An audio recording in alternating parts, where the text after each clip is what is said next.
I request Sri K.T. Ramarao garu. Speaker sir, ఈ సభలో సోదరుడు మా సహచరుడు హైదరాబాద్ నగర పార్టీ అధ్యక్షులు గోపీనాథ్ గారికి సంతాప తీర్మానం ప్రవేశపెట్టాల్సి వస్తుందని చెప్పి మేము కలలో కూడా అనుకోలేదు. ఎందుకంటే వారు జీవించున్నంత కాలం కూడా ఎన్నడూ తనకు అనారోగ్యం వచ్చిందని కానీ అది కూడా ఇంత తీవ్రంగా ఉందని కానీ ఎన్నడూ ఎక్కడా కూడా చెప్పుకోలేదు, ఎవరికి కూడా పంచుకోలేదు అధ్యక్ష. వారు ఆ రకంగా చాలా గుంభనంగా తన వ్యక్తిగతమైన సమస్యలు కానీ వ్యక్తిగతమైన ఆరోగ్యపరమైన విషయాలు కానీ చాలా రహస్యంగా, ఒక రకంగా చెప్పాలంటే చాలా ప్రైవేట్గా వారు మెయింటైన్ చేసినారు అధ్యక్ష. కానీ పబ్లిక్ పరంగా మాత్రం, అంటే ఇందాక ముఖ్యమంత్రి గారు అదేవిధంగా శాసనసభ వ్యవహారాల మంత్రి గారు చెప్పినట్టు హైదరాబాద్ మహానగరంలో జూబ్లీహిల్స్ అంటేనే ఒక సంపన్నులు నివసించే ప్రాంతంగా పేరుంది అధ్యక్ష.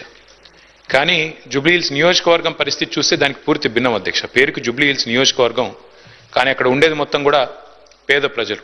ఎందుకంటే పేరుకి జూబ్లీహిల్స్ నియోజకవర్గం అయినప్పటికీ అక్కడ ఉండేది బోరబండ, రెహమత్ నగరు, షేక్పేట, ఎర్రగడ్డ, వెంగళరావు నగరు, ఈ రకంగా మొత్తంగా ఒక బస్తీలు, స్లమ్స్తో కూడిన ఏరియా అధ్యక్ష. హైదరాబాద్లోని హైదర్గూడలో 1963లో ఇక్కడే హైదరాబాద్ మహానగరంలోనే గోపీనాథ్ గారు జన్మించినారు అధ్యక్ష.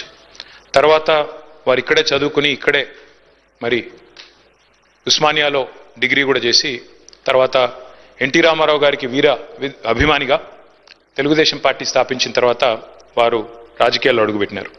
నాకు బాగా గుర్తుంది అధ్యక్ష, మేము చిన్నప్పుడు మన ఎమ్మెల్యేలకు ఇచ్చిన క్వార్టర్స్ ఏవైతే ఉన్నాయో బషీర్బాగ్లో, అక్కడ మా కుటుంబం అంతా ఉండేది. పెద్దలు కేసీఆర్ గారు ఆనాడు శాసనసభ్యుడిగా ఉన్నప్పుడు మొట్టమొదటిసారి 85లో న్యూ ఎమ్మెల్యే క్వార్టర్స్లో నివాసం ఉండేది అధ్యక్ష. మేము కూడా అక్కడే ఉండేది. అక్కడ నుంచి బయటకు వచ్చి ప్రస్తుతం ఉన్న సెక్రటేరియట్ ముందుగా ఇప్పుడు ఎక్కడైతే అమరజ్యోతి ఉన్నదో అక్కడ మాకు ఎప్పుడో కటౌట్ కనబడేది అధ్యక్ష. మొట్టమొదటి కటౌట్ బహుశా చాలామంది హైదరాబాద్లో చూసింది అదే అయి ఉంటుంది. ఎన్టీ రామారావు గారి నిలువెత్తు కటౌట్ పెట్టి కృష్ణుడి రూపంలో, రాముడి రూపంలో పెట్టి కింద రాసి ఉండేది అధ్యక్ష, మాగంటి గోపీనాథ్ అని చెప్పి రాసి ఉండేది. ఒక రకంగా చెప్పాలంటే హైదరాబాద్లో ఈ కటౌట్స్ కల్చర్ కానీ, రకంగా చెప్పాలంటే ఆనాడు తెలుగుదేశం పార్టీ అధికారంలో ఉన్నప్పుడు ఈ రకంగా మరి ఒక పర్మనెంట్గా ఒక కటౌట్ తనకంటూ ఏర్పాటు చేసుకున్న నాయకుడు మాగంటి గోపీనాథ్ గారు. వారు చాలా క్రియాశీలంగా ఉండేది అధ్యక్ష రాజకీయాలు. చిన్న స్థాయి నుంచి కూడా మరి మొదటి నుంచి కూడా చాలా క్రియాశీలంగా విద్యార్థి దశ నుంచి కూడా రాజకీయాల్లో ఉన్నారు. తెలుగు యువతలో పనిచేశారు.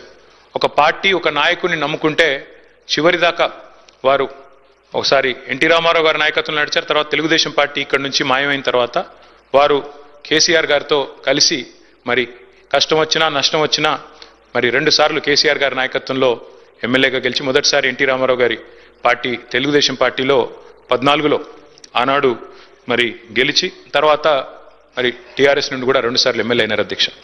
ముఖ్యమంత్రి గారు చెప్పినట్టు హ్యాట్రిక్ కొట్టడం ఎమ్మెల్యేలకు అంత సులువు కాదు అధ్యక్ష. గోపీనాథ్ గారి గురించి ఒక మాట చెప్పాలంటే అధ్యక్ష, వారు చనిపోయిన రోజు నేను హరీష్ రావు గారు ఇద్దరం ఏఐజీ హాస్పిటల్ నుండి బయలుదేరి వాళ్ళ ఇంటి దగ్గరికి వెళ్ళి కొన్ని ఏర్పాట్లు చేద్దామని ముందు పోయినాం అధ్యక్ష. ఆ రోజు నిజంగా ఆశ్చర్యం అనిపించింది మాకు. చెప్తారు అధ్యక్ష, మన హైదరాబాద్లో సామెత చెప్తారు, ఊపర్ షేర్వాణి అందరు పరేషాని అని. అక్కడ పోయిన తర్వాత నేను హరీష్ రావు గారు నిజంగా ఆశ్చర్యానికి లోనేను. గోపీనాథ్ గారు ఉండే ఇల్లు ఒక మాదాపూర్ ఆ ప్రాంతంలో చాలా చిన్న ఇల్లు అధ్యక్ష. నాకు తెలిసి 250-300 గజాలు కూడా ఉంటుందో ఉండదో, చాలా చిన్న ఇల్లు. ఎన్నడూ కూడా గోపీనాథ్ గారు మాకు తను ఎప్పుడు కనబడ్డా ఇందాక మరి ప్రభుత్వం నుంచి చెప్పినట్టు ఎప్పుడు కూడా చాలా గుంభనంగా, చాలా ఎప్పుడు కూడా ఎక్కడ కూడా తనకేమైనా ఇబ్బంది ఉన్నా చెప్పేవాడు కాదు అధ్యక్ష. అక్కడ పోయిన చూసిన తర్వాత వాళ్ళ 3 పిల్లలు, అక్షర, దిశిర, వాత్సల్య, 3 పిల్లలు అధ్యక్ష. ఇంకా చిన్న పిల్లలు 20, 21, 22 ఏళ్ళు ఉంటాయి.